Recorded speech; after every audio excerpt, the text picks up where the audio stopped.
Mario & Luigi Superstar Saga was the first Mario & Luigi game, and out of the box, it's definitely the easiest game in the series. Bosses barely have any health, and once you discover the Mush Badge AA and buy some mushrooms, you can one-tap literally every boss with ease. So instead of doing that, let's try this game in hard mode. As you've probably seen, I've been going through the entire Mario & Luigi series in a very weird order, trying out a hard mode in each of them. Dream Team has a very spicy built-in hard mode, and Bowser's Inside Story has the Challenge Medal, which applies these stat increases to all enemies. I used a patch for Partners in Time that gave those same Challenge Medal stat buffs, and it wasn't nearly as difficult as I was looking for. So, for Superstar Saga, I want to make the game way harder. Despite this game's age, there aren't a ton of mods for it out there, but I stumbled upon Superstar Saga Plus, made over 12 years ago by JDaster64, and it turned out to be exactly what I was looking for. The main changes are a bunch of rebalancing done to the game's stats. Mario & Luigi's stats are actually much higher than normal, more in line with later games in the series, but enemies are buffed even more significantly than the bros. There's also several tweaks to gear and items that transform this game's economy to be much more balanced and more restrictive. There's no flat rate for stat increases, but let's just say bosses actually get to survive and attack you as opposed to the standard Superstar Saga experience. JDaster's mod comes with 3 difficulty levels. The lower the difficulty, the more XP you gain to allow the bros to get stronger with less grinding. I opted for the hardest difficulty, which offers vanilla XP values. So let's set off to the Beanbean Kingdom to defeat Cackletta at the strongest she's ever been, and along the way we get to re-experience this game that's held up surprisingly well.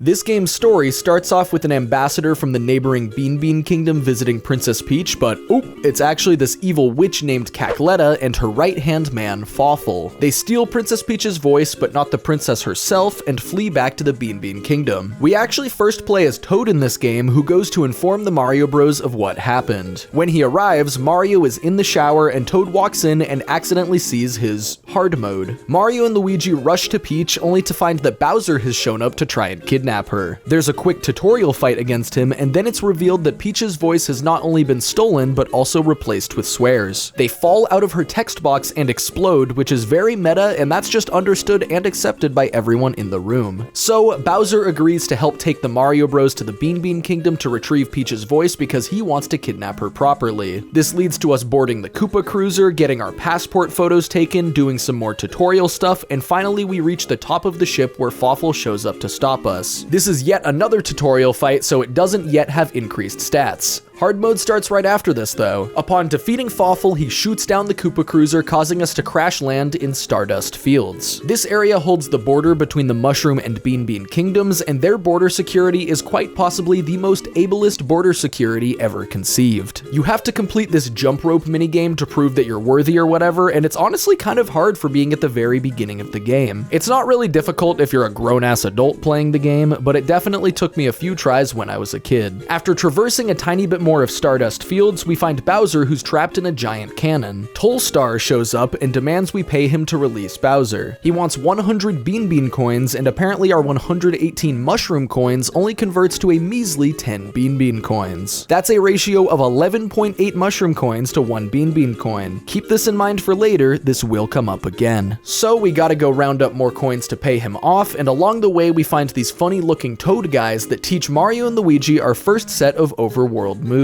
While Luigi is in back, he can switch to the high jump, which allows the bros to climb taller ledges than before, and while Mario is in back, he can switch to the spin jump, which lets you fly across wider gaps than before. The spin jump, of course, became a permanent staple of this series. Being able to switch Mario and Luigi around opens up so much for ability combinations and puzzle solving, and it's honestly shocking that they pretty much did away with it after this game. Learning these overworld abilities also gives us access to our first bros attacks. Mario gets to use Splash Bros, and Luigi can use Bounce Bros. Splash Bros is especially good since it uses Mario's attack power for calculation, which is slightly higher than Luigi's, but both are much stronger single target damage compared to regular jumps. The normal enemies in this area are super easy as you'd expect from the early game, so Bros attacks aren't really necessary or worth spending BP on just yet. Oh yeah, remember how we did stash only in Bowser's Inside Story and buff babies and Partners in Time? Well, this time we decided on only upgrading speed. This is probably the worst stat you could possibly choose for every level up, and that's what makes it funny. For what it's worth, the increased stat scaling of hard mode makes it so that your bonus stat choices matter even less than usual, but still, putting this in POW over the course of the whole game would have absolutely made a difference. After rounding up enough coins for Tolstar, he says psych, and he ends up being our first real boss fight. This guy's health isn't increased much over vanilla, but his defense is much higher. He only has one attack with a slight variation. He throws spike balls at you since he's based on the spike enemies from the hit game Mario. There's a generous window to jump over and avoid them, but if he laughs before throwing one, then it will bounce over you, meaning you need to not jump to avoid it. Since this boss is very early, he's quite easy, and I won't dwell on how hard his ass got handed to him. Upon completing the fight, the green guy from a moment ago gets mad that Bowser has been complaining loudly and lights the cannon, firing him off into the distance. So long, Gay Bowser. Our goal now is to reach the Beanbean Castle to meet with Queen Bean, but Fawful blocks our way down Hoohoo Mountain, which is the only way to the castle from here. He also apparently defeated and captured Prince Peasley, this kingdom's parallel to Princess Peach. To break the rock that Fawful placed, we're gonna need some hammers. To get those, we need to climb to the summit of Hoohoo Mountain to get materials for these hammerhead guys to make them. Hoohoo Mountain is surprisingly one of the longer dungeons in the game, and it's full of beanies. These are the Beanbean Kingdom equivalent to Goombas, and they're about the same threat level as those stupid little mushroom guys back home. You have to get a feel for how long they charge up before rushing into you, but they don't do very much damage, so it's not a big deal. The other major enemy in this area are some dry bones, and they aren't too hard to dodge either. These normal enemies are very tanky, as is tradition for early game in these hard mode Mario and Luigi runs. And I will say, this mod does a very good job at balancing healing items in the sense that I basically can't afford to use any of them outside of boss fights for now. There's no shops available yet, so the handful of mushrooms and syrups I scavenge up is all I have access to. I wanted to spam my bros attacks to unlock the advanced versions of each attack, which are a super cool feature in this game, but I genuinely could not afford to while also saving enough BP for the next boss. By the way, that's coming up very soon, and you know what? Let's turn that soon into now. Hoohooros is apparently some ancient guardian mech that protects the midway point of the mountain, and just like border security, his special test is a minigame. This one is also surprisingly punishing if you don't move optimally. With good luck, orbs will spawn near you and make things less tight. After completing the minigame, we get to fight Hoohooros, who has a bit of a gimmick that I fortunately remembered going into the fight. He hides underneath one of two pillars, but breaking the pillar he's under will cause him to move to the other pillar. So, to expose him, you have to break the pillar that he's not hiding under. This will cause him to swap and then be exposed. Saving BP for this fight is very useful due to the fact that you need to take time to expose him before dealing damage. I can splash and bounce all over him when he's out in the open, and this really speeds the fight up. Fortunately, his attacks are quite easy to dodge. Like, so easy that I once again didn't get hit a single time. I swear this game's bosses are gonna heat up soon. These runs just always start with kinda easy bosses. Defeating Hoohooros lets us continue up the mountain where we can encounter one additional enemy type. The Rex. These are those guys from Super Mario World, and they can be squished by a jump just like in that game. You want to prioritize jumping on them as soon as possible because you literally cannot avoid them damaging you until they're squished at least once. This is one of many enemies in this mod that's rebalanced to have very low HP but also have max defense. So he only takes a couple damage per hit no matter what I do, but he's pretty easy because his dodge timing is free once he's squishy. During this leg of the journey, I was able to squeeze out enough Splash Bros uses to unlock advanced Splash Bros while still being able to afford heals for the next boss. Advanced Bros attacks are unlocked after getting a great rating on a Bros attack several times, and they unlock alternate forms of each Bros attack. So for Splash Bros, you're able to press A for the first input like normal, but instead of pressing B for Luigi, you can press A instead and perform a different ending to the attack. Advanced Splash Bros seems like a weaker version of the regular Splash Bros at first, but it is actually useful against certain enemy types. We'll circle back to that in a minute. At the top of the mountain, we find the Hoo-Hoo blocks that the Hammerhead brothers need for our hammers, and we also find Blablanodon, this pterodactyl from Hoo-Hoo Village. He's been sitting on this egg because his motherly instincts forced him to, but it hatches shortly after we arrive, and apparently it contains a monster. This ugly but kind of dapper dragon is named Dragahoho, and it's the real boss of Hoo-Hoo Mountain. All this guy knows how to do is spit fiery rocks at you, but the jump timing is actually quite tight. He's similar to the Rex enemy from a moment gonna go though, in the sense that you can squish him to make him easier to dodge. Jumping on him a few times will break his entire skeleton and make his rocks shoot much lower. Every once in a while, he'll summon a giant rock to stand on and return to normal height despite being squished, but realistically he's still not that threatening. Once more, Dragahoho shows us the potential bosses have in this mod by actually surviving for more than 3 turns, but he's not the guy for the job. After defeating him, he morphs back into Prince Peasley. As it turns out, this is what Fawful did with Peasley after capturing him. Peasley blinds us with his stunning twink energy and formally invites us to Beanbean Castle. After wrapping up on Hoohoo Mountain, we can get our hammers made and continue towards Beanbean Castle town. To fully escape the Hoohoo region, Mario and Luigi need to do this very silly Minecraft mini- Oh my god. I'm so brain rotted, I wrote Minecraft minigame in the script right there. This minecart minigame is not very good. That's all the feedback I'm gonna give. We're taught how to use the hammer in battle for attacks and counters at this point, and I'd just like to mention that Superstar Saga has the hardest hammer counters in this series, and it isn't close. In the first 3 Mario and Luigi games, you can't hold your hammer for more than a few seconds without Mario or Luigi getting tired and dropping the hammer. Dream Team changed this so that you could hold it indefinitely, which I kind of prefer because it makes more sense, but Superstar Saga has the lowest amount of time that you can hold the hammer while also having the most vague hitboxes for every hammer counter. Beanbean Castle isn't far, so let's jump right to that. We're greeted by Lady Lima, who's basically this kingdom's Toadsworth. She throws us in the basement and tells us to prove we're the real Mario and Luigi by fixing the plumbing in the castle. This is one of the very few times Mario ever plumbs anything in the entire Mario franchise, by the way. This is just a relatively short puzzle section, but something I find really funny is that the game already introduces a recolored enemy despite the fact that we're in like the 3rd dungeon. This Superfly is just like the fighter flies from Stardust Fields, but faster. This game has a lot of enemy variety, so it's kind of weird to not flex that in the first few hours of the game. There's also some very weird looking Spinies, and their attack is surprisingly difficult to counter. Fortunately, nothing in this area does that much damage, so we can skip to the end where it's revealed that the plumbing in the castle is actually a security system for the Beanstar. The Beanstar is a magical artifact that can't do anything other than advance the plot. This thing is said to be all-powerful and important, and yet it never does anything other than be a rock.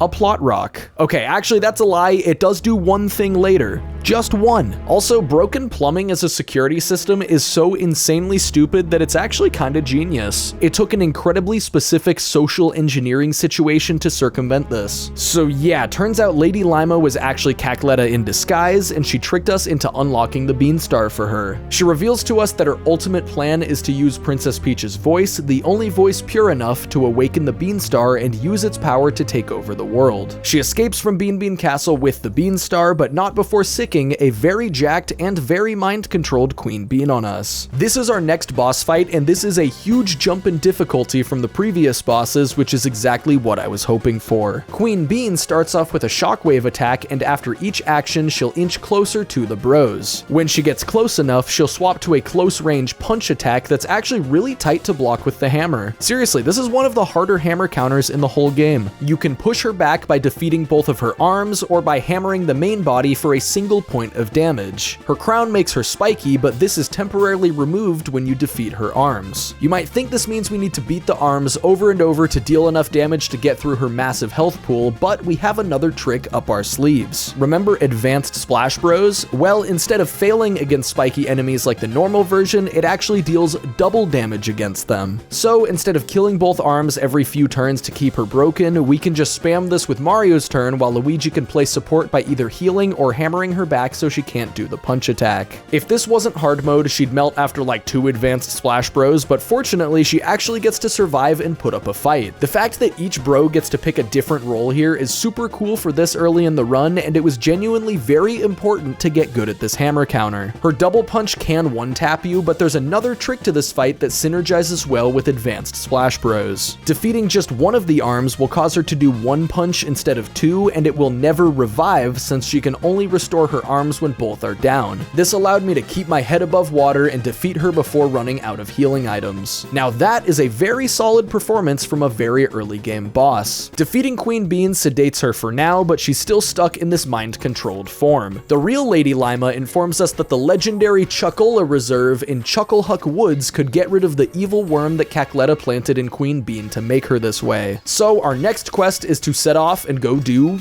that. To get to the woods, we have to cross through Chateau de Chucklehuck, which taught me how to pronounce the EAU syllable at a young age. Inside the chateau, there's this silly barrel maze that you have to blindly wander through, which is much less terrible than the one in Super Mario RPG. I'm not sure why they liked making these so much. At the end of the maze, Luigi is suddenly replaced by a silly little guy. He runs ahead when noticed, and when we catch up with him, we learn that he's the best character in the entire game. Popple is apparently a world-renowned thief, and he's here searching for the Chuckola Reserve so he can get rich as fuck. He's also working with a new recruit who he calls Rookie. This guy looks a lot like somebody else we know, but I assure you any resemblance to persons living or dead is completely coincidental. Popple and Rookie challenge us to a fight, and they're pretty damn strong for this point in the game as well. If you've played Superstar Saga before, you probably know that you can defeat Rookie first and cause Popple to run away, making the fight easier, but that's lame. Popple deserves to get his shit ground into the pavement, so I'm gonna target him first. This is doubly a mistake because attacking Popple will cause Rookie to counterattack you, but I've already made up my mind. Popple's gotta go. Rookie attacks by throwing hammers at you like a hammer bro, and the timing for countering these with your own hammers is a little vague, but not too bad. Popple attacks by rushing towards you, and his hammer counter timing is pretty generous, but definitely requires a bit of practice to get the rhythm of his charge down. The face Popple makes determines which bro he's attacking, but like a lot of attacks in this series, you can just counter with Mario and Luigi at the same time and not even think about it. You do have to pay attention to the shadows on Rookie's hammers to see who it's targeting though, since he can throw a hammer at each bro in quick succession. The lack of attack variety here makes this a pretty simple fight to learn and take down, and defeating Popple reduces the threat of Rookie even further. And after damaging Rookie a bit, he claims that fighting Mario and Luigi makes him really mad, and he unlocks the ability to breathe fire. Kinda weird for him to say this when we've clearly never seen this character before. Ironically, this attack is easier to dodge than his hammers. Let's go ahead and wrap this up, because after the fight, we save these two French guys who teach us new hammer abilities. The reason this is exciting is because we learn two fantastic bros attacks alongside these new abilities. Mario learns how to hammer Luigi into the ground so he can tunnel under objects, and Luigi learns how to hammer Mario into little guy form to fit in smaller gaps. Mario learns chopper bros, and Luigi learns knockback bros. They both do solid single target damage on their own, but both of their advanced forms are even better. We'll go over those when I actually unlock them. I strove to use them as much as I could throughout the next dungeon, Chucklehuck Woods, but I still haven't really gotten out of my broke era and can't afford to heal very much. The normal enemies in the woods aren't too noteworthy. There's these spiny urchin-looking guys that have a beanie layer underneath, and some spear-shy guys that have more health than is actually worth dealing with. Before we can reach the Chuckola Reserve, we gotta find the 3 legendary Chuckola fruits, which are scattered throughout the woods. They don't take very long to get, but one of them has a mini-boss associated with it. And when I say mini-boss, I mean a very mini boss. This Wiggler has just 34 health in vanilla, which is less than some regular enemies up to this point. You can't target him until you hit all 4 segments, but once you do, you can literally just one-tap him GG no re. Hard mode lets him live a bit longer, but there's still not much to this fight. His main attack involves him rushing at one bro with a kinda stupid hitbox, and his other attack is a shockwave, which became a staple of future Wiggler fights in this series. His damage is low, and I killed him in 3 rounds of hitting every segment instead of the usual 1 round. The rest of the Chuckola fruit gathering is just not very interesting, so let's jump ahead to the Chuckola Reserve. Popple and Rookie sneak in before us and are unsuccessful at stealing the fancy soda from Bubbles, the soda's guardian. Bubbles has apparently spent the last 1,000 years telling the soda dad jokes to make it more bubbly and age its flavor. You know, like you do. The Chuckolator boasts some very impressive stats in hard mode, but he's another victim of having attacks that are far too easy to dodge. He can send sludge waves at you one at a time that are one of the more generous hammer counter timings in the game, and he can also shoot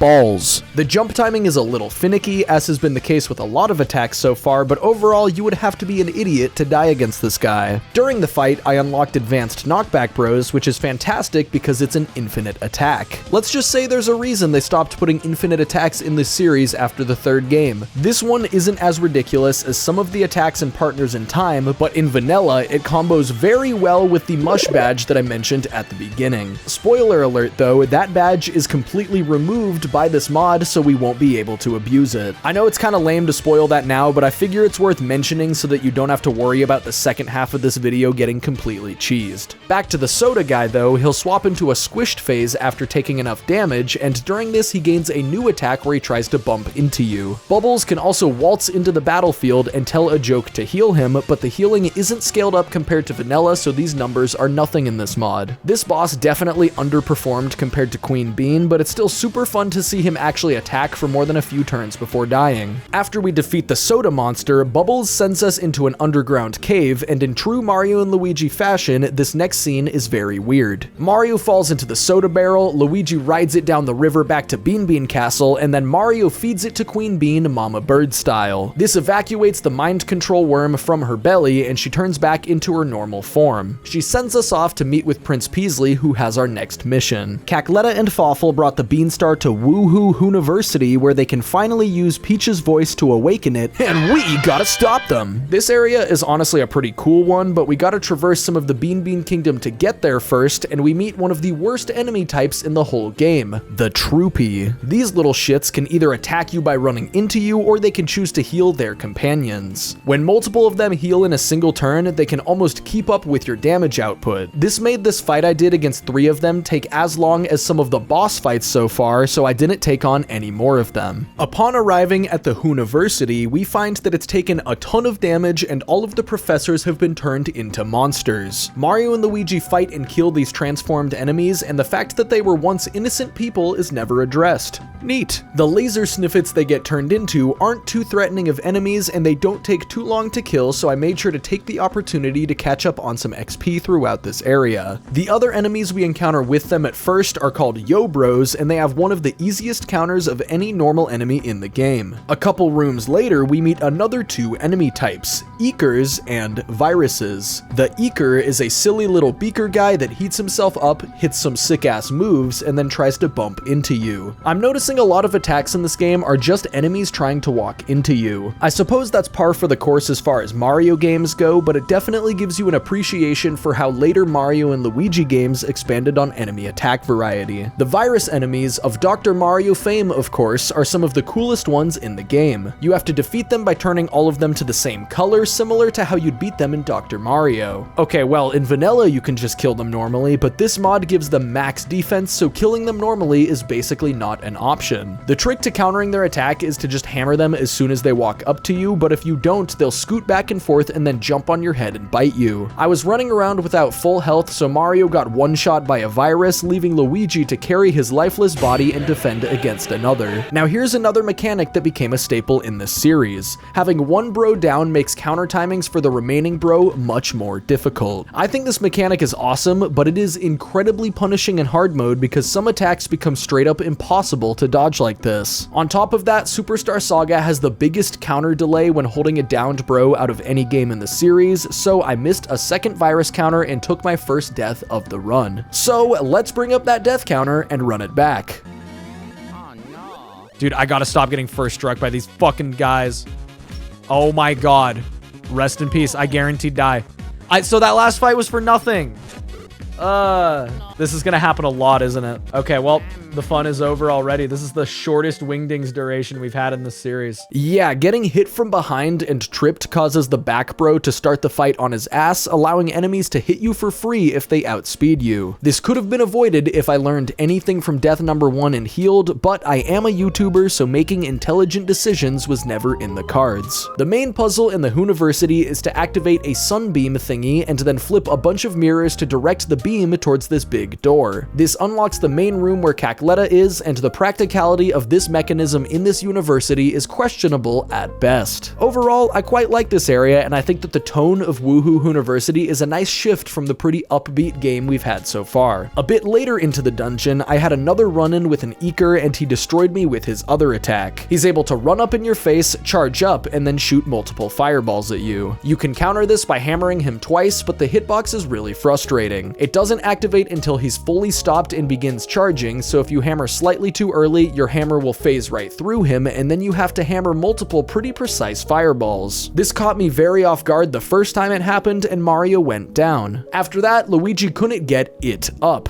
And by it, I mean his shoes off the ground. Yup, 3 deaths to normal enemies in this area. This is starting to feel a lot more like Dream Team hard mode than Partners in Time hard mode, and I'm all for it. Bigger number, better person. When you die in this game, you can either respawn at your last save or choose to respawn at Beanbean Castle with all of your current stats and inventory from when you died still intact. This also fully heals you, so it definitely gives me the option to intentionally die to get a full heal. I chose not to abuse that because it would severely undermine the value of the death counter, and that is a sacred part of these runs, but using it on accidental deaths is definitely still ethical. This was actually pretty good timing though, because it allowed me to restock my healing items before the next boss. I also decided to hit up the Star Beans Cafe for the first time, which is a place in Beanbean Castle town where you can blend various varieties of beans into coffees that permanently increase your stats. Grinding these for the stat increases is tedious and not really worth the effort, but each time you make a new recipe, you'll get a special cutscene with EGAD. This was the era where it seemed like EGAD was going to be a major character in the Mario franchise forevermore, but he pretty quickly got relegated to the Luigi's Mansion series only after the mid-2000s. He's apparently the owner of the cafe, and each taste of a new recipe will lead to him giving you a special piece of equipment. These pieces of equipment have their own specific slot on each bro, and some of them are very good. For now, we can only get the Excite Spring, which allows one bro to float a bit while doing a jump counter. Honestly, having different physics on each bro's jump is kind of annoying, but this game has an oversight where you can't unequip this gear once you put it on. You can move it to the other bro or replace it with a different one once you get a new one, but you can never just straight up remove it. So I guess we'll stick with Floaty Mario for now. Before heading back to the Hooniversity, I accidentally strayed too close to an area that's meant for later and encountered some bob-ombs. Wait, I don't want this area. This is the bad area.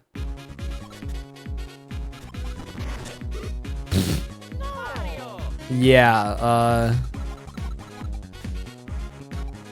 I need to make him trip.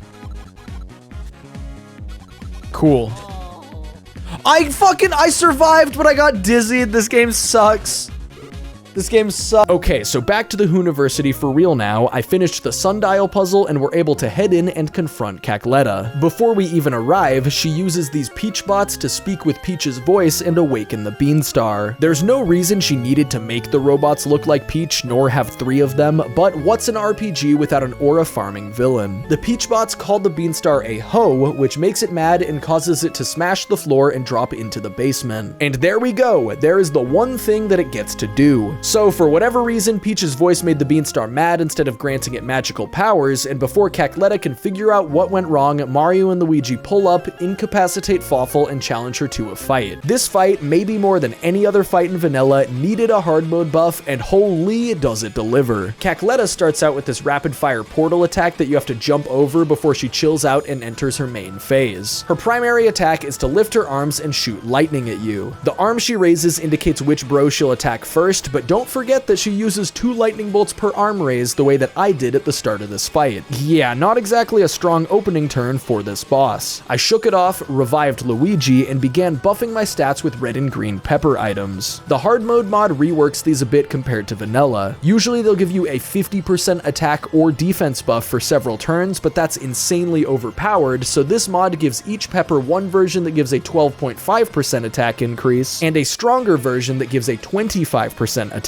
increase. And like vanilla, these peppers will also apply a heavy or light status to you alongside their stat changes. This affects the timings of your jump counters to be either easier or harder, and honestly, I really like this as a side effect of using these items. I buffed with the spicy green and red peppers to have both my stats increased by 25%, and the weight changes actually cancel each other out and allow me to have normal jump physics. Oh yeah, at some point on my quest through the Hooniversity, I also unlocked the advanced version of Chopper Bros. Instead of a quick spinning hammer chop, this allows Luigi to hit an enemy from below in quick succession, and this is also an infinite attack. But it seems like it uses Luigi's attack stat for calculation, making it generally weaker than the advanced knockback bros. A bit into the fight, Cackletta will start creating clones of herself to stall and prevent you from damaging her. I didn't even realize while fighting her, but she actually does have a tell for which is the real one. The real Cackletta will always raise both arms and attack both bros with lightning, while the clones will only raise one arm. Attacking a clone will cause it to laugh at you and turn into a bunch of little Cackletta bats that fly at you. These can inflict poison, and here's a friendly reminder that you can't jump on them no matter how stupid and puntable they look. Once you get the rhythm of the lightning counter down, she really isn't able to do much to you. However, later in the fight, she'll swap back into that phase from the beginning where she attacks you with those voids in the floor. Dodging these isn't that bad, but Ninjeri from Super Paper Mario infiltrated my stream and distracted me with a $2 donation, causing Mario to die. God damn you, Ninjeri from Super Paper Mario, you piece of shit! I revived and then unleashed another attack.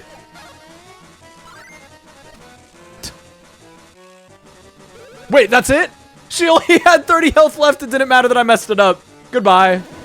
Okay, so some near misses, but I managed to get by without another death. Mario and Luigi are weak to the common cold, but not evil witches with lightning powers. In a bit of a twist for a game like this, Mario and Luigi actually kinda like kill Cackletta. She's on her deathbed and Fawful sucks up her remaining life force into his helmet. Before he can do anything with this Cackletta smoothie, Prince Peasley shows up and absolutely fucks him up. Seriously, this is one of the biggest displays of competence from him in the entire game. He kicks Fawful out of the Hooniversity and sends us to the basement to find the Beanstar. There isn't much going on down here, just more of the same enemies from upstairs except for one new enemy, the Mecha Chomp. He's another enemy that hard mode gives max defense to, but his health is much lower to compensate. They aren't that much of a threat, so let's glaze past this area and recover the Beanstar. Except, who else would we find down here other than Popple and Rookie again? They snuck in and are attempting to make off with the Beanstar, and we gotta stop them! Before starting the fight, Mario and Popple peacefully move the Beanstar out of the way and bow to each other, which is actually kind of adorable. They're already proper rivals that respect each other in a weird sort of way. Maybe this is helping fill the void that Bowser's death left in Mario's heart. Anyways, onto the fight. This is pretty similar to the last one, except their health pool is much bigger and they have a little surprise in store for us later. Just like earlier, you can target and defeat Rookie and cause Popple to run away, but we aren't letting him get off scot-free. Rookie still counterattacks, but it's exactly the same hammer move as last time, so I'm used to it by now. I spammed the usual chopper and knockback bros for a while until Popple and Rookie unleashed their own bros attack. Rookie grabs Popple, throws him into the sky, and then pounds him into the ground, releasing two shockwaves that are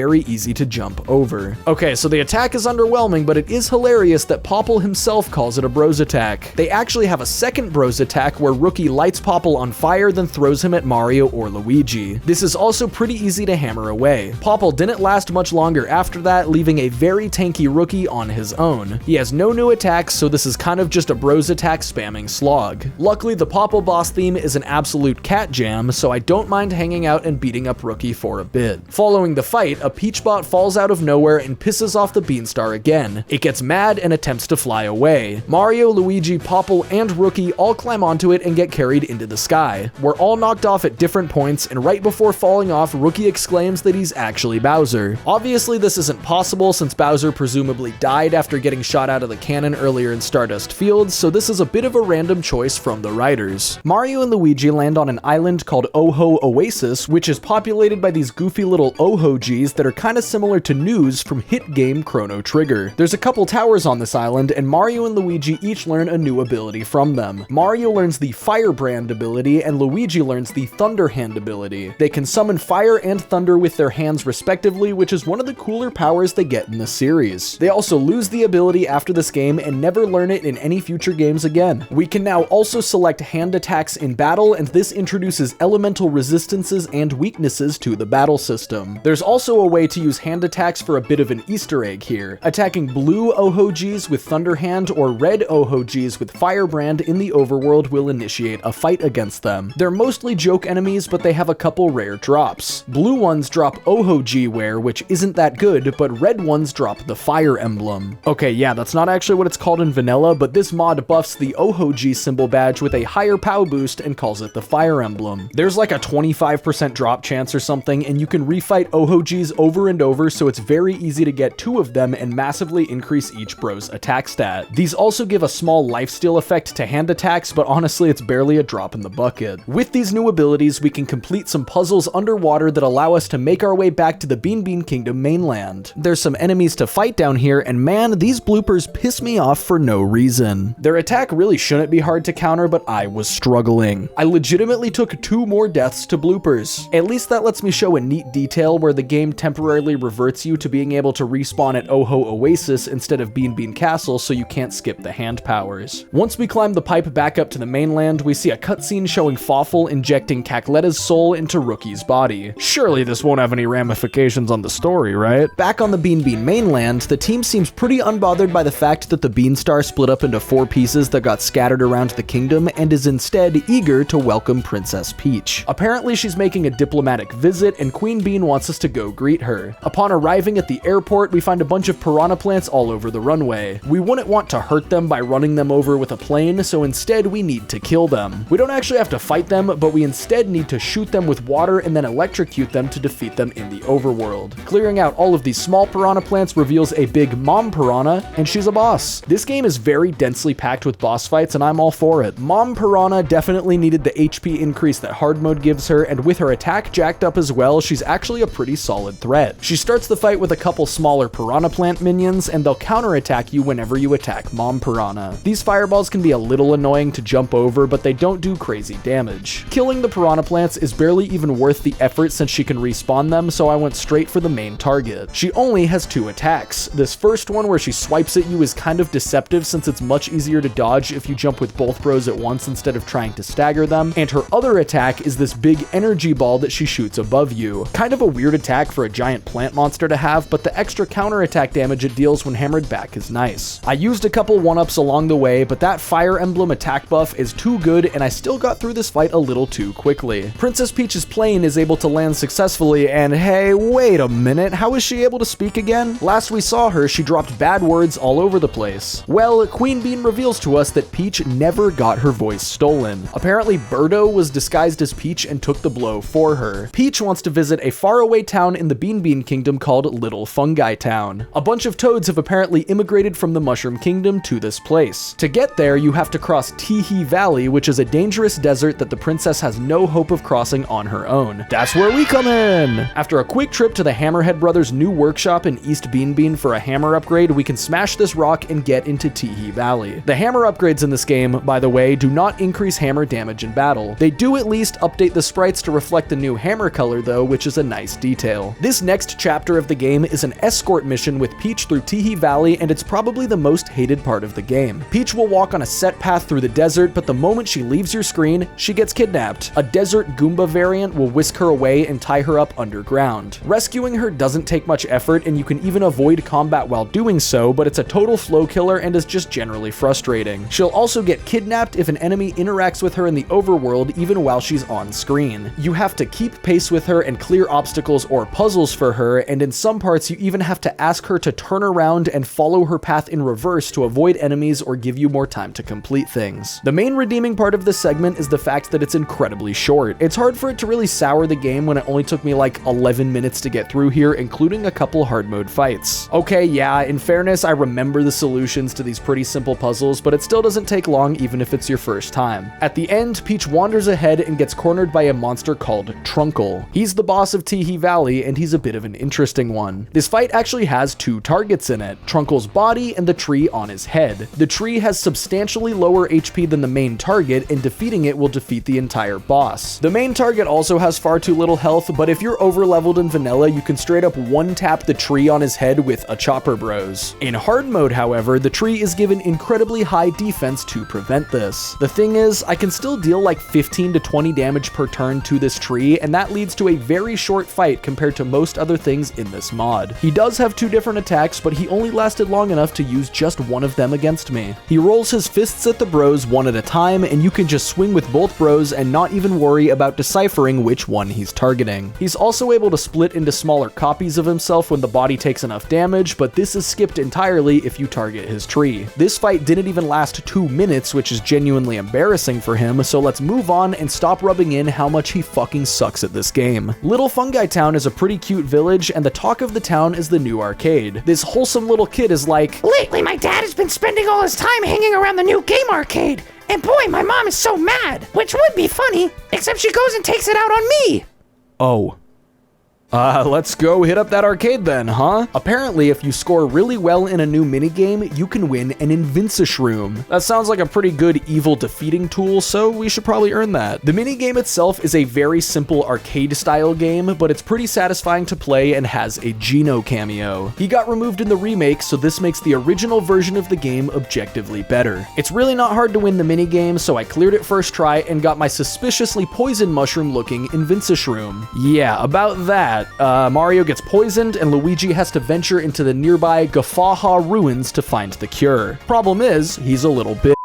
Okay, in fairness to him, he was told that there's a monster that eats people limb by limb and was shown a pretty scary visual aid alongside the story. So, Luigi visits Psycho Kamek, who hypnotizes him into thinking he's Mario, since Mario would obviously be brave enough to go and make this journey. Psycho Kamek got replaced by Dr. Toadley in the remake, which is honestly a pretty fun cameo from Bowser's Inside Story, so we can almost forgive them for cutting Geno.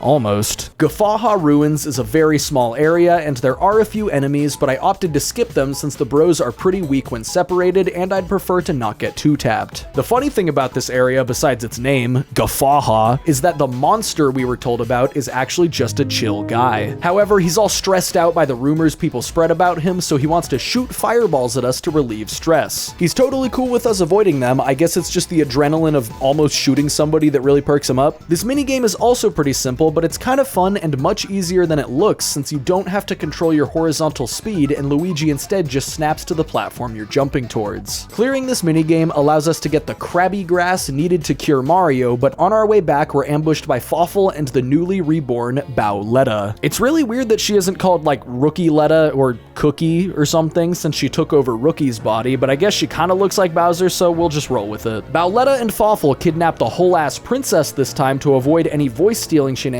and it begs the question, why didn't they do this to begin with? They already invaded her castle and attacked her. Was kidnapping her really too far back then, but not anymore? They still need the Beanstar, but that's a bit complicated right now given the whole splitting into pieces thing that happened to it earlier. Luigi gives Mario the cure and we regroup back at Beanbean Castle. Bowletta FaceTimes us on the Gameboy Advance and reveals the next phase of her plan. She wants to force us to collect the 4 pieces of the Beanstar in exchange for Princess Peach, and with little other options available, that's exactly what we're gonna do. Prince Peasley bets us 99,999,999,999,999 Mushroom Kingdom coins that he'll find the pieces of the Beanstar first. Even at the exchange rate of 11.8 to 1 that we established earlier, we would become multi-trillionaires. Well, time to lock in. The game gives us the illusion of choice here. We're told roughly where all 4 pieces of the Beanstar are right away, but we're strongly nudged towards the one in Teehee Valley first. You can't actually get any of the other pieces until you start the quest for this one, so that's where we'll head first. And so begins the first instance of the signature Mario and Luigi mid to late game fetch quest. We find this big ass boat that shipwrecked so long ago that all of the crew has turned into skeletons. One of them moves the Beanstar piece to the cargo hold, and to gain access to it, we gotta prove that we're real pirates or something by playing a barrel minigame against a dead Donkey Kong. Okay, well his name is Bink, but he is suspiciously Kong-shaped. This may be a hot take, but this is the best minigame in Superstar Saga. It's a very simple puzzle line clearing style of minigame, but it's very satisfying to do well in. Like most minigames in this game, you can replay them to earn beans, and I actually did that a couple times here. The best place to grind beans is yet to show up though, so we're gonna do more of that later. Next, we're tasked with freeing this chunky skeleton guy from the wall he got stuck in. Nothing a little dynamite can't handle, right? And of course, this stick of TNT the size of a human fucking being is pretty strong, and it blows a hole clean through the ship, causing it to fill with sand and be launched back out to sea.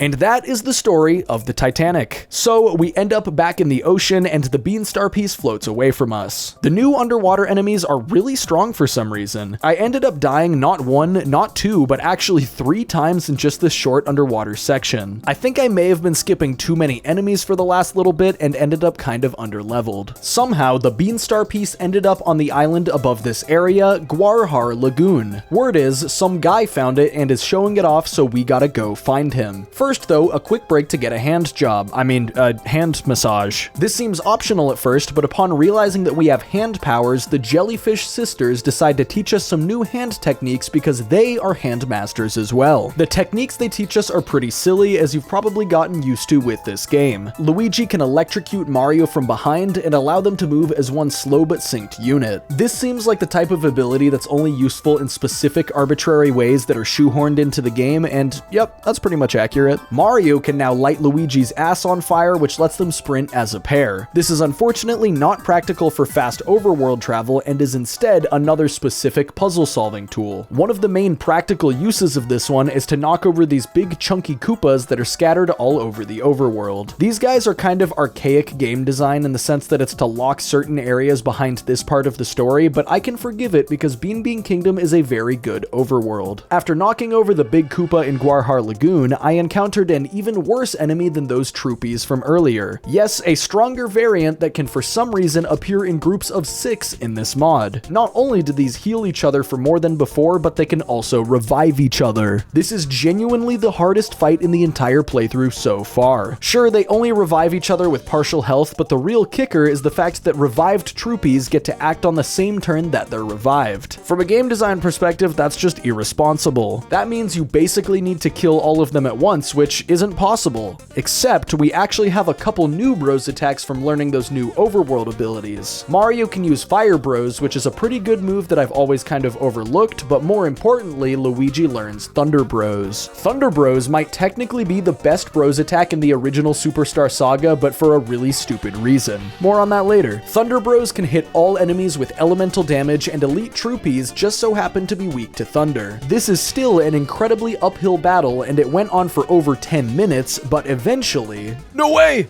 I didn't realize they were all that low! And he healed himself, the greed of this Troopie! Alright, get out of here. We win. I didn't realize they were all that low. He didn't even revive another one, he just healed himself.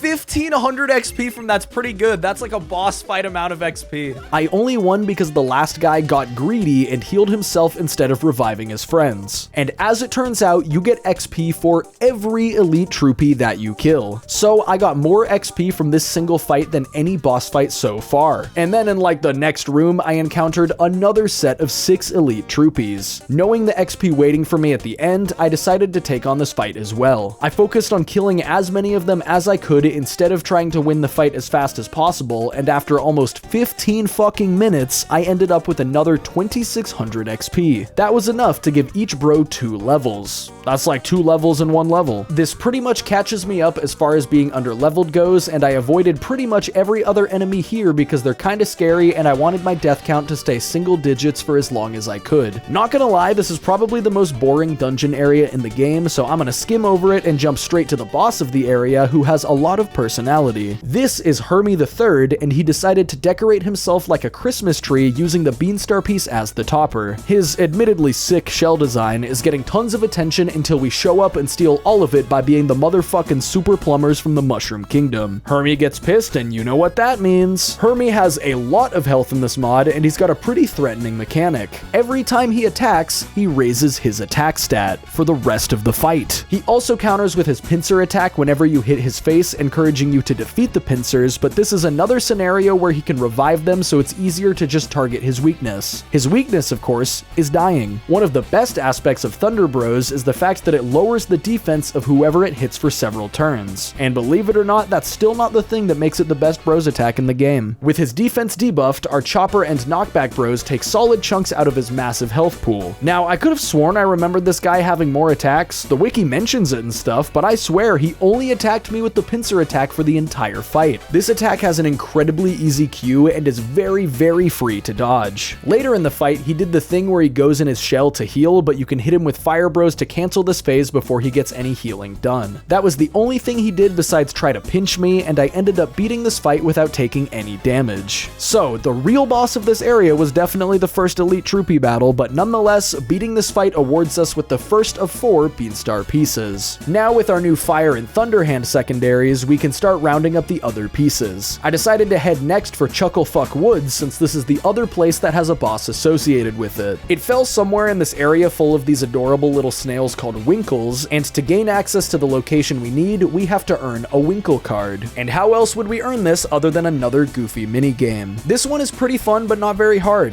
You need to earn 20 points by bouncing these fireballs back at these guys, and you could probably just hold A and B and look away from the screen and still win. So I claimed my Winkle card, which is just a random ass shell, and we can use it to get to the room with the Beanstar Piece. Except somebody beat us here, and of course, it's Popple. With no rookie to back him up, he takes us on all by himself. He gets a lot of health and one new attack to compensate for his lack of help. You have to do this rapid fire dodge where you react to many items he throws out of this sack. He can toss coins, mushrooms, invincishrooms, and bombs. Some of them will bounce over you and you have to jump over the rest. The mushrooms can heal you, of course, so overall this attack is totally fine. With a Thunder Bros debuff, I can get through his health pretty efficiently, but I decided to also try out Advanced Thunder Bros, which I got very quickly from fighting those elite troopies in the last segment. It debuffs your enemy's attack and defense, but it's only single target unlike regular Thunder Bros. After using this, I noticed that my damage was even higher than with the first defense debuff, and I mistakenly thought that the Advanced and normal Thunder Bros debuff stacked. This was not the case, but I'll fill you in as soon as this idiot in the top left realizes what's going on. Popple's attack stat is honestly really high, but even with a couple silly mistakes, he went down after only a few minutes. And of course, this allows us to obtain the second Beanstar Piece. The next one I decided to go for is a bit of a weird one. It landed near Harhal, a fashion designer who apparently invented Splart, a method of dyeing shirts. It sounds more like a mall cop or something, but sure, yeah. He tasks us with creating a few different designs with this pretty uninteresting minigame, and then he rewards us with the third Beanstar Piece. Honestly, pretty solid reward for the amount of work we put in. However, after you do the required Splart minigame stuff, you can return and create every possible design combination for a secret reward. There are 35 combos, and with all the menuing involved, this takes like 20 minutes. It's not too bad, but it is very tedious. And unfortunately, the reward sucks mega balls. Harhal's pants do increase your HP a bit, but provide 0 defense and swap your gravity between normal, heavy, and light at random. This is genuinely a troll item. I didn't use it a single time, but at least Mario and Luigi will go down in history as the Beanbean Kingdom's finest splarters. The fourth and final Beanstar Piece is being used by the owner of this Yoshi theater as a sign decoration, and he agrees to give it to us if we replace it with 7 neon eggs. These can be obtained by feeding 7 different Yoshis a bean fruit each. They're scattered all across the Beanbean overworld, and most of them are simple drill spots that you can actually obtain much earlier than this quest. One of them, however, is locked behind starting this quest. In the northeast of the kingdom, there's an area that only Luigi can drill under, and he meets with a piranha bean. This is somewhat of a mini-boss, and it must be fought with Luigi alone. It has quite a bit of health in hard mode, but it's weak to thunder, so Thunder Hand plus the lifesteal from the fire emblem will serve us well. It attacks by spitting fireballs at you, but sometimes its fireballs are replaced by this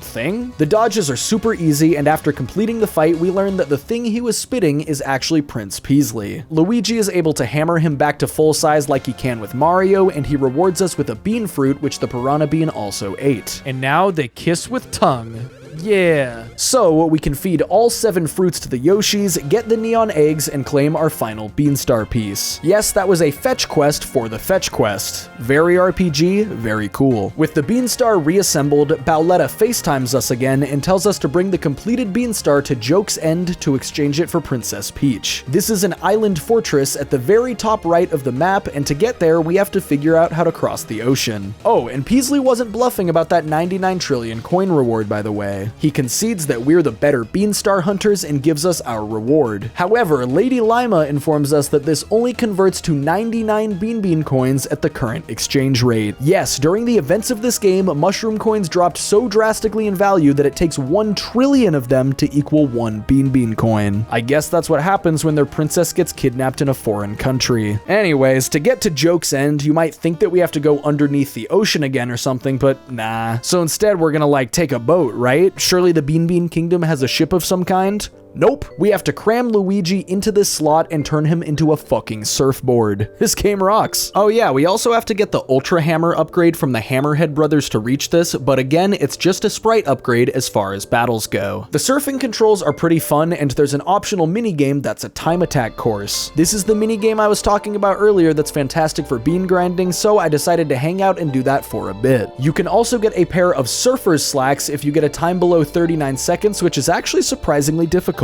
After a lot of tries, I got them, and I was shocked at just how much extra defense they gave over the armor that I bought at the Beanbean Castle shop recently. Very worth it. Next up, let's head into Joke's End. This place is infamous entirely because of the music. It's incredibly repetitive and kinda makes you want to tear your hair out, and it's awesome. I think of Joke's End and the Over There Stare from Super Paper Mario in a very similar vein because they're both tedious and mind-numbing in a very intentional artistic way. And to just really rub it in, I'll play this song for the entire segment. You're welcome. This area is one of the longest in the game, and this little sprite named Jojora constantly teases us about that fact as we make our way through. There's a ton of enemies here, but a lot of them look scarier than they actually are. The Glurp is a little slime ball with an easy jump counter and an even easier hammer counter. These ice sniffets can snipe you from anywhere in the overworld, which is fun, but in battle they are also easy to dodge. Using fire attacks has a chance to burn away their robes, turning them into regular sniffets and causing them to flee. They don't give any XP if you do this, so it's not really worth it. A similar thing can happen with these big caveman clumps, except with their hair. They also don't give any XP if you burn their hair off, so like, don't do that. But by far the worst enemy in this area, the Scaratroopy. It's just a flying elite troopy. Fortunately, grinding XP against these guys is obsolete because the Glurps are actually far better. They can divide themselves in battle and they'll split their HP in half while doing so. However, each additional copy will give you the full XP of the Glurp, meaning you don't have to deal with more total health while still getting the benefit of farming many kills. I spent nearly 20 minutes grinding Glurp kills over and over while stalling as much as I could to allow them to divide as many times as possible. At the end of the fight, I got over 7,000 XP, which allows me to basically skip every other enemy in this dungeon without getting underleveled. Genuinely super worth it, even if the fight itself was a bit tedious. Overall, this dungeon doesn't take as long as people might make you think, and I breezed through the puzzles to get to the boss fight at the top. Jojora asks you to invite one of her friends to hang out. No matter which one you pick, it will be the same giant snowman looking thing, and then you get to fight both of them. Jojora herself is one of those low HP but very high defense characters, and her friend has 4,000 health. By the way, that completely dwarfs the health of any vanilla boss. Defeating Jojora herself is optional since she'll run away if you defeat her friend, but I wanted to defeat her the same way that I did with Popple earlier. This fight is where I finally realized the true power of Thunder Bros. I hit Jojora with a Chopper Bros, and as expected, it did very little damage. I decided to try debuffing her defense with Thunder Bros, but I flubbed the action command and only did a measly 2 damage. This, however, is optimal for a very stupid reason. If you miss the action command on Thunder Bros, it glitches and will actually drop your enemy's defense to 0. So after doing this, watch as Jojora takes 41 damage from a hammer counter. Normally, she would have taken 2. The hammer causes her to run away for a couple turns, and when she comes back, I can decimate her with just 1 more Chopper Bros. This is what I did to Popple earlier without even realizing, and it gets a lot more noticeable when you're reducing later enemies with higher natural defense. Jojora's friend is immune to thunder by default when her hair is yellow, but when she switches to pink hair, she becomes immune to fire and vulnerable to thunder. This lets me set her defense to 0 and absolutely tear through her massive health pool in a matter of turns. Her attacks are once again pitifully easy to dodge. She tries to hug you and you can jump on her with a huge window to do so, or she can roll at you in a giant snowball, which is also a pretty easy hammer counter. I beat this fight without taking any damage yet again.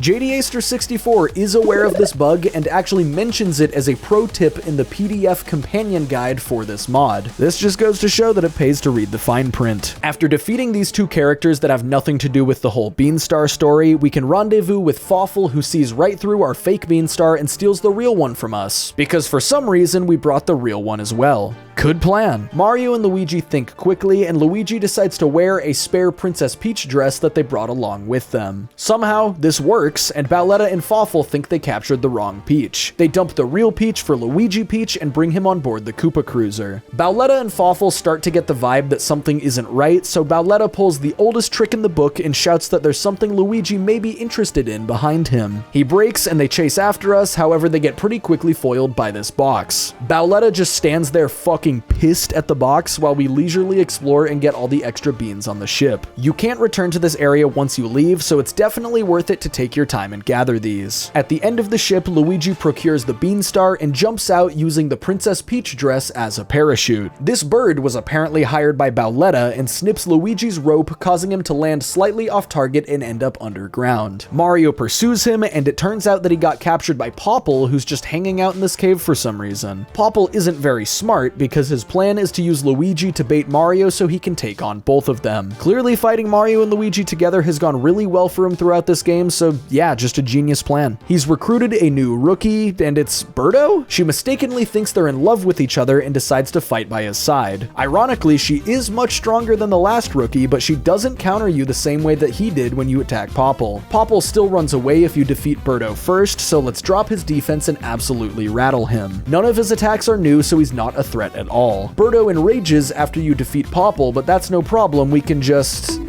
Oh, yep, she is immune to thunder, meaning we can't even lower her defense the regular amount, let alone to 0. This means she's gonna put up much more of a fight than Popple, but fortunately her attacks are reasonably easy to dodge as usual. This vacuum hammer counter is almost free, but these egg bombs you have to jump over are a bit tighter. It's still not too hard to dodge, and even if you slip up, she doesn't do that much damage through our pretty solid armor. Her defense is very high, but with enough Chopper Bros and Knockback Bros spam, anything is possible. Upon returning to Beanbean Castle once more, we convene with Queen Bean and Princess Peach. With both the princess and the Beanstar safe, we've won, right? Well, boom! Bowletta flies in with Bowser's castle and unleashes all hell on the Beanbean Kingdom. I guess it was easy for her to usurp it since Bowser died back in Stardust Fields. Before heading up into the castle, I decided to do some prep since there are a lot of boss fights there. First and foremost, I went and brewed another new coffee recipe at the Starbeans Cafe and finally unlocked the Great Force equip. This doubles all damage you deal and receive, which is a massive buff considering the fact that we can dodge and our enemies can't, but the risk factor is very real in hard mode since this turns most attacks into a 1 or 2 shot. I got 2 pairs of Supreme slacks from the Beanbean Town gear shop, which are slightly better than the Surfer slacks we got earlier. Oh, by the way, one of the least satisfying things about this entire game is the fact that the Beanbean Town is now stuck in this destroyed state for the rest of the game.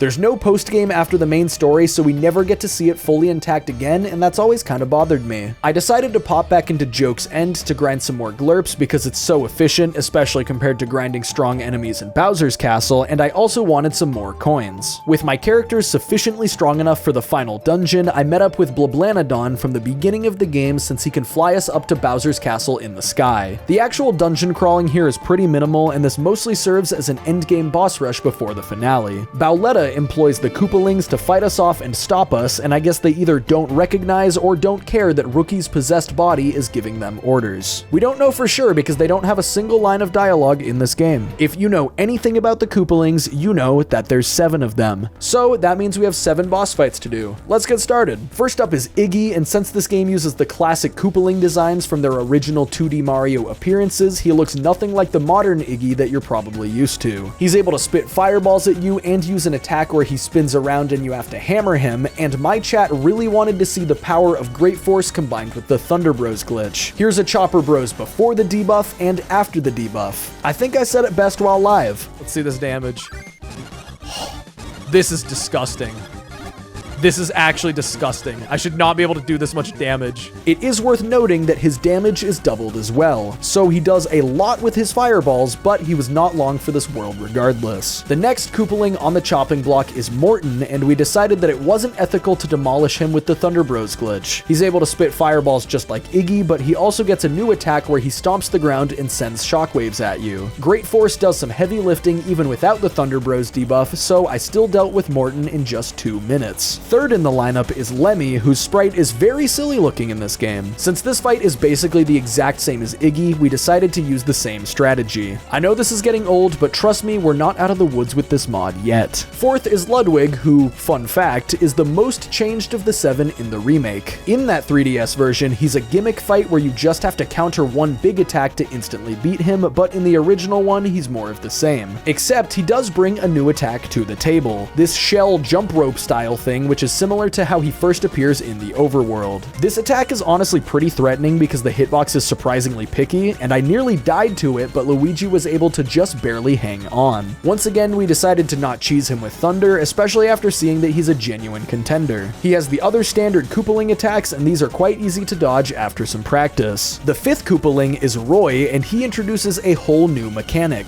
this time bomb in the corner. If the count reaches 0, you get instantly killed. The hard mode mod doesn't add any more turns, so this would actually be pretty difficult if not for Great Force. I could obviously use the Thunder Bros trick, but I wanted to see if it was possible without. Luckily, Roy doesn't have any new moves, so there's no other surprises there. Without having to stop and heal, I beat him with 5 turns still left on the time bomb. Not bad. Sixth is Wendy, who once again brings a time bomb by her side. She also has the ability to create clones of herself to stall the fight, and even gets a new attack. It's this ring attack that I totally remembered the timing for and didn't get lucky by spamming against. Other than that, the rest of her moveset is the same as some of the previous Koopalings. If she was able to pick off one of the bros, then it could have gotten bad, but I beat her with 5 turns remaining once again. The final Koopaling we fight is Larry, and in case you didn't notice, this is the same order that you fight the Koopalings in Super Mario World. He has the time bomb by his side as well, but he can't clone himself. He can spit a fireball at you like normal, but when you hammer it back, he's able to rally it back to you with his tennis racket. The reason this attack is mean is the fact that his initial animation is the same as the normal fireball attack, making you want to prep the hammer to hit it, but then the fireball takes just slightly longer to hit you, causing you to drop the hammerhead and get hit. And yes, he can still use the normal version of the fireball, so you need to be ready for both versions. This was able to knock me down a couple times, forcing multiple turns to be wasted using 1-ups. This brought things quite down to the wire, and in fact, he was still alive on my very last turn before the time bomb exploded. I probably should have caved and used the Thunder Bros glitch to gain some ground back, but my final attack was able to finish him off.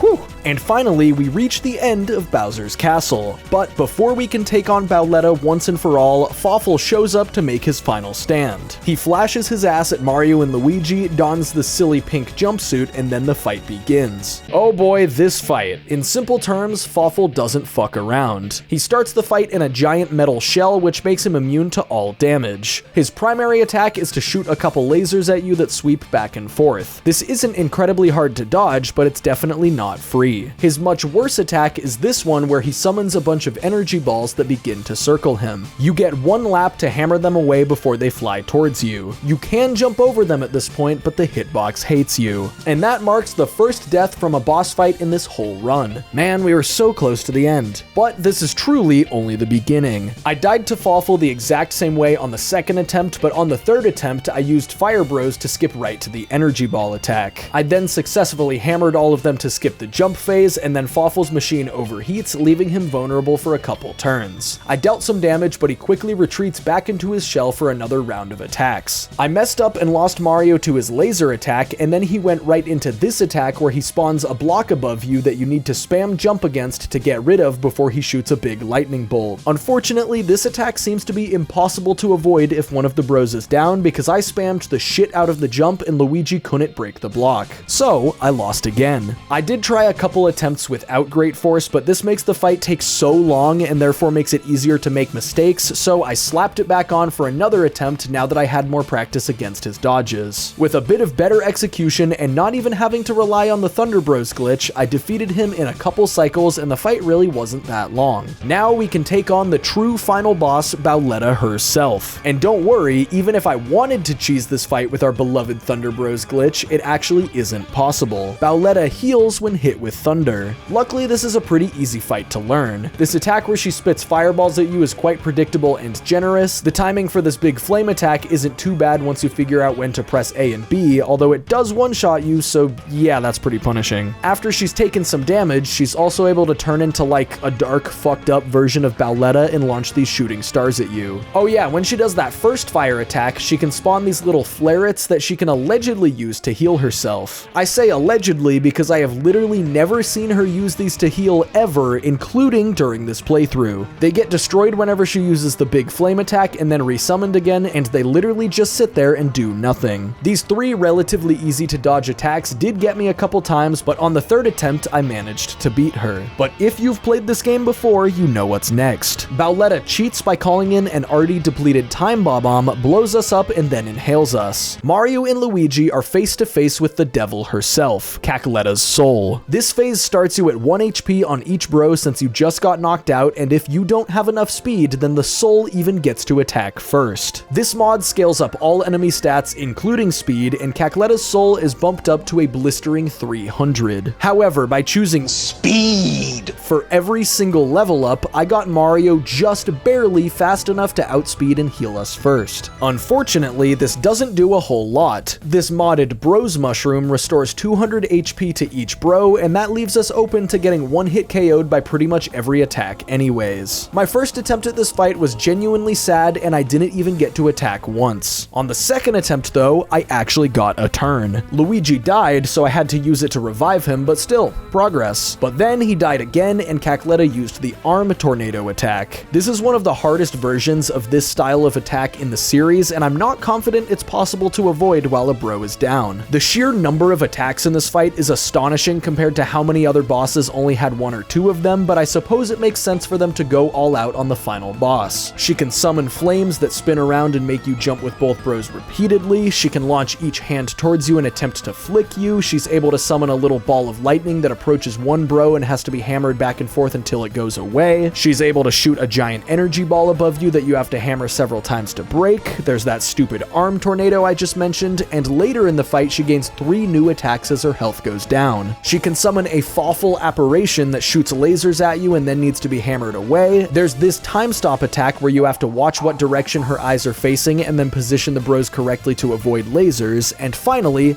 balls. This attack is one of the hardest hammer counters in the game. One of the themes with all of these attacks is the fact that most of them can hit several times. Even if I unequipped Great Force, it's still very easy to mess up once and get insanely punished for it. Oh, and to top it all off, the head and each arm all get an attack. So you have to counter or avoid 3 of these marathon attacks every single turn, or at least until you can destroy body parts. I wasn't even close to being able to beat this fight, so I decided to warp back to Beanbean Castle and do some more prep. I bought way more 1-ups because as long as there's one bro alive and some 1-ups to revive the others, then hope is alive. There's no time limit in the fight other than my own skill issues, so I might as well be prepared to outlast her. Next, I went and grinded some more glurps. Obviously, I could grind like 10 more levels and get way stronger, but I'd rather do it at a normal level instead of getting insanely overpowered. Plus, there's a specific change in hard mode that makes leveling up less helpful here than you might think. Next, I decided to grind one of the optional bros attacks, Swing Bros, so I could unlock the advanced form. These optional moves weren't useful when I got them earlier, so I skimmed over them, and Swing Bros Advanced still isn't useful for Cackletta. However, it is useful for stealing items. There are 2 hidden pieces of gear in this mod meant for the late game. One of them is held by the Rex, and the other is held by the Mecha Chomp. The secret slacks grant 100 extra HP as well as a defense up status buff. They don't provide any defense on their own, but the defense up status does end up giving us slightly more defense than my previous gear anyway. The secret badge gives 100 extra BP and a POW up status, and this gives me slightly more attack power than my previous badge setup. The grind to get advanced Swing Bros and steal 2 copies of each of these items only took about 20 minutes, and that's fantastic because they're fucking useless for this boss fight. The status buffs only last for a few turns, meaning that once they wear off, we are significantly weaker than before. These secret gear pieces are intended to make grinding normal enemies faster rather than being good for fighting bosses. Instead of doing more prep, I decided the more entertaining and more fun strategy would be to get good. So I threw myself at the fight over and over, trying my best to learn each attack and get consistent at blocking them. One of the most unfortunate parts of this grind is the fact that you have to fight Bowletta first every single time. I got this fight down to a science to the point where I could barely pay attention and still do the fight damageless. People kept suggesting that I use save states since I proved beyond a shadow of a doubt that Bowletta ain't shit, and normally I'm all for anti-time wasting measures, but I did this entire playthrough without any save states or speed up shenanigans. The achievement of defeating Cacletta's soul in hard mode would be undermined by using save states, so many Bowletta fights it is. Oh yeah, now is as good a time as any to explain why Cacletta is so cheese and level up resistant in this mod. Her heart has only 100 health but only takes 1 damage per hit. The heart is immune to thunder and fire attacks, so debuffing her defense isn't possible. This means I have to use many bros attacks to wear her health down. The heart gets exposed when you kill her limbs, but they instantly get respawned, meaning you don't get any free turns without attacks from her. We debated back and forth on whether or not it was worth it to use Great Force, because on the one hand, it makes her attacks much less deadly if I don't use it, but on the other hand, the fight will be at least twice as long since I have to deal twice as much damage to every limb and to her heart. I ultimately committed to using it because it seemed easier to not make mistakes for half the amount of time rather than allow more time for mistakes to be made. I threw myself at this for hours, but as the stream went on, my focus dwindled. You can tell that I attempted this a lot because I started to get more consistent at counter timings even with a bro down. Ultimately, I decided to end stream and finish it another time, but since you're watching this premium and convenient edited version, you can see that other time right now.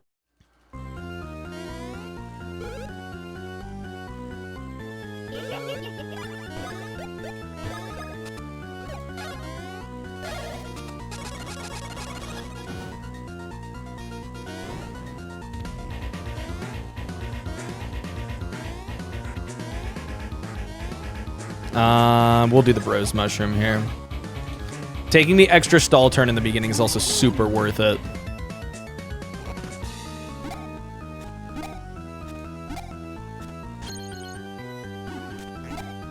Here, I'm gonna use the Bros Mushroom with Luigi's turn here. I think this is the more optimal way to do things, because Mario gets a turn and can finish this arm. No, I don't think this mattered, actually. Okay, yeah, I'm still gonna have to stall a turn, but that's fine. Okay, now we kill the head.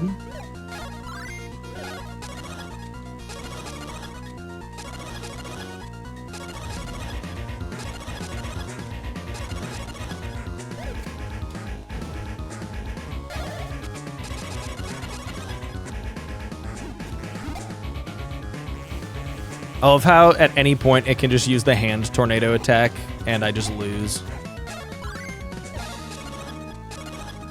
Oh my god, that sucked. God. That was good though.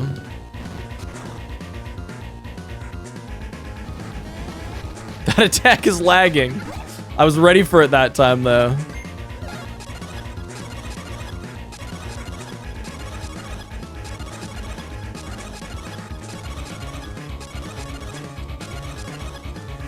Okay. You know, that was okay.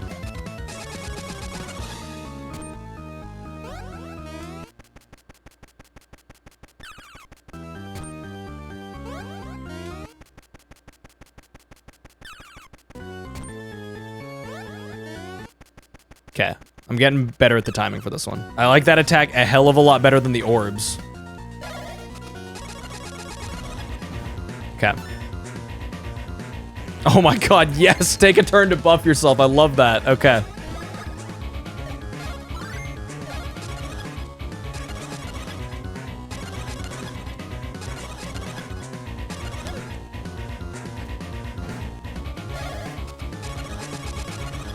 It's mediocre Chopper Bros. It was okay.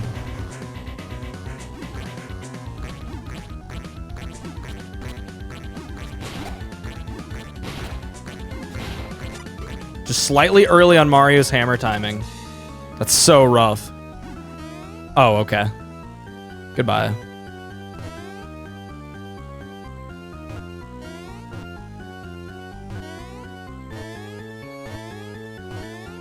Okay, wow, it's actually surprisingly more manageable with one bro.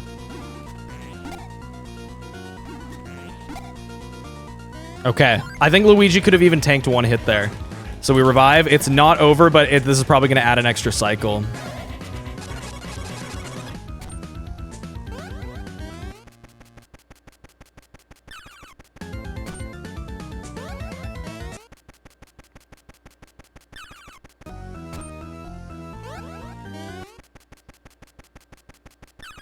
We get more turns. This might be GG.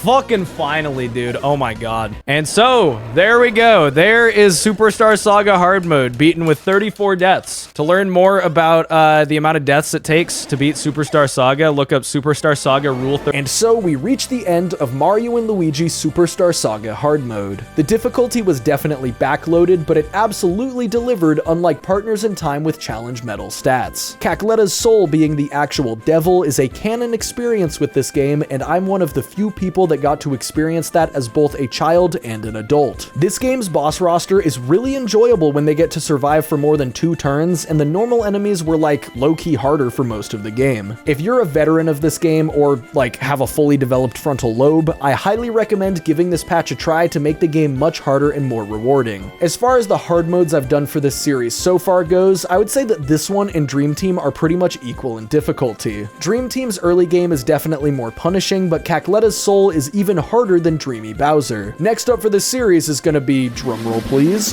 Paper Jam, everyone's favorite. I haven't quite decided what to do with it yet, so feel free to suggest ideas in the comments. In the meantime though, thank you so much for watching this video. These Mario and Luigi games are always incredibly fun to play and talk about, so I'm looking forward to doing more videos on them. Huge shoutouts to Bringle members for continuing to support this channel and make these videos possible. Take care guys, and I will see you next time.